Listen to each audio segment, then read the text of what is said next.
Today I'm going to talk about the spiritual heart, and I'm not claiming that I'm going to be able to give you the correct answer. What I'm going to do in this video is that I'm going to share my experiences because I had quite a few, and from those experiences, what I see as the most probable explanation what the spiritual heart is. So during my very first Kundalini awakening, I had quite a few experiences. I explained it in a separate video. I'm going to leave a link below. But what happened? One thing was that I could see my aura. I had these visions. And where the heart comes in. So I had this Kundalini line firing up. That was the very first time when I experienced it. And I actually looked up symptoms on the internet, and this came up and it actually matched my experience. And I could move the energy within this Kundalini line with my mind, and I could actually move the energies out of me as well, just with my mind. And when it comes to the heart, it's like a huge area, like this big, around like this. That kind of felt like it's opening up. So the reason I'm saying this, because later on I had experiences where I felt a Kundalini line and I felt energetic shifts, and there was a ball here, a ball in the heart, but it was just this size, the ball itself, and then there was a third ball on alongside the Kundalini line, and they were syncing, and that's when I got shift by the following day. And compared to this huge round thing or round area is a lot bigger, and this is what actually I wouldn't say fired up, that's not the best explanation. It's like the energy was just blowing out constantly, and it was the flow was always constant and always the same, and it never, like, kind of felt like never ending, and it went on for probably 24 hours. In my understanding, this is oxytocin. So there is something here that triggered oxytocin. My understanding is that on the front, because I had lots of experiences now, on the front we have the vagus nerve, and on the front we have the alpha brain waves, and this is actually the mind to body connection. This is the adult self to the child self. And then on the back we also have, and these are the feelings, we have the theta that goes up, that's the body to mind, and this is actually a duality within us, these two nerves. And I moved from sorry, this type of from this nerve into the back of the nerve. The reason I know, because we know it from brain scans, because I was predominantly in theta after the Kundalini awakening.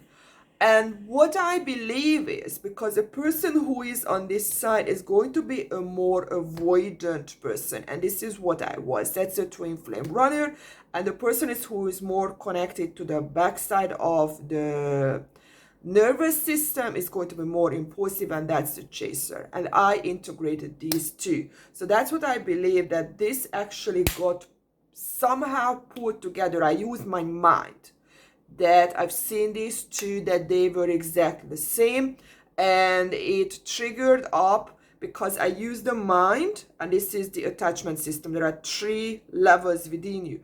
So I integrated these 2 levels, and that, so when you integrate levels, that fires up the Kundalini line. I'm really sure, because I had Kundalini after it as well, and this is exactly what I did, that certain levels got connected.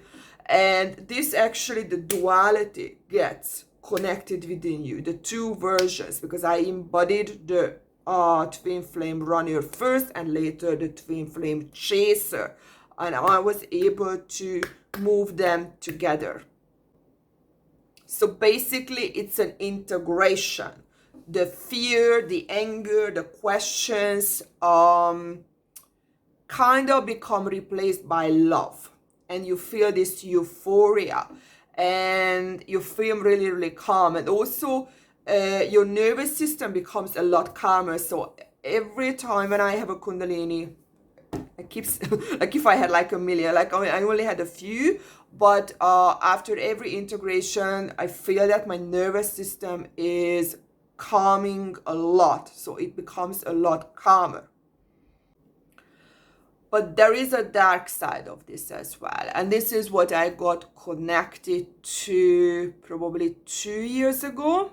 Yeah, 2 years ago, and it's huge pain. So I moved from this back part to the front part, and from that I actually moved into this Kundalini line, and I got extremely connected to my past life husband. And the experience was, and also my daughter from that past life, that I keep reliving their loss.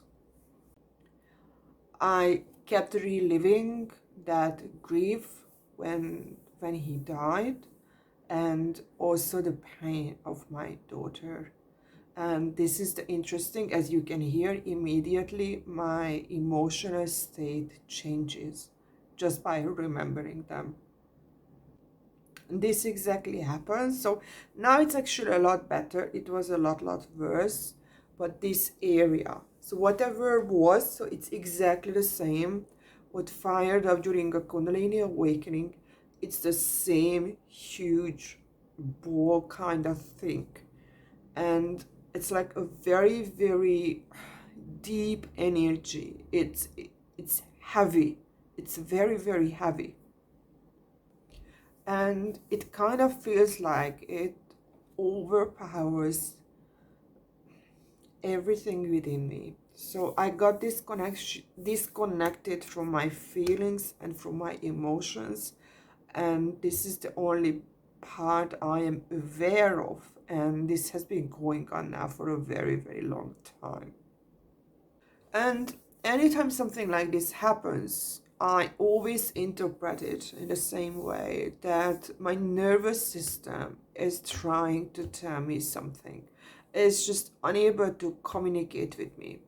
And I even got help from this husband from past life. He told me exactly what to do, but I just couldn't really understand it. He told me probably 2 or 3 years ago. He told me the following: your memories will come back when you allow to feel the pain. Your pain is love, and in it, I will be always connected to you. When you realize that I am always with you, you won't miss me anymore, and your pain will go away. And I really tried to understand what he meant by realizing, because I do understand, and it took me a while because it's really emotional and it's something that I cannot override. And mentally I understand it, and that's the thing. That's the key that I didn't recognize, that I was mentalizing everything, that I understand. That's one of the things I kind of realized so many things about reality, that I just wanted to find some way out of this pain. Many of my realizations are actually coming from this, that I just want to move back to where I was, or at least a different part of the nervous system. And I believe yesterday I actually realized what this is, what this feeling is, because the unconscious, this is the unconscious or the reptile level. It's actually attachment to the self. But in reality, this is where you feel all the detachments from your other versions, because the unconscious is your gateway to your other versions. So it's basically the gateway to your wholeness, to your true self or to your collective self. And the pain you feel or I feel, it's actually the disconnection. And what I recognized is that that's the problem, and this is something we have to understand, that it's not enough to mentally understand, we have to become. Because this is what he said, that when you realize, that's when you won't miss me. But the realization or recognition is actually I have to become him, because I see him as a separate person. That's the problem, that I still keep seeing him, because we are all the same. So we represent the exact same things, or I don't know how many representations, and we all so we are all exactly the same. The difference between us is that the order in this, so where we are, but at the very end, when it's going to be all equal, we are going to be exactly the same. That's how all of these true selves are going to just switch into one something that's like the final state. I don't know what it is, but that's not the point. The point is that I know I have to integrate with faith. That was one of my versions that I have to integrate with, and he also represents faith. And I feel the missing. That's why I miss him, because I don't miss him. He's a representation of that version that I have to integrate with. And that's what I feel. This is the pain, this distance, that this version of me, that is faith, is not integrated yet. I haven't recognized it within me. It's not a part of me yet. So this is what the pain is, that anything that seems separate because it's still disintegrated is going to create the pain. So this is what you feel. Many of you are disconnected from the feeling itself, but when you move down, you are going to feel, and it's like in a huge area, and it's very, very rigid, very, very deep. It's like a heavy thing. And as soon as, I don't know how to integrate this one yet, but as soon as it switches, because it feels like it's coming in and it's very heavy, but I know that when it turns into love, it goes outside. So the arrow, not the arrow, the direction is going to change, and that's when the integration happens. And as soon as I know how to do this part, because now this is on the head part, I did before the body part when I had a Kundalini awakening, I'm going to share that with you. So if you want to go through self-integration, you can do that. See you in my next video.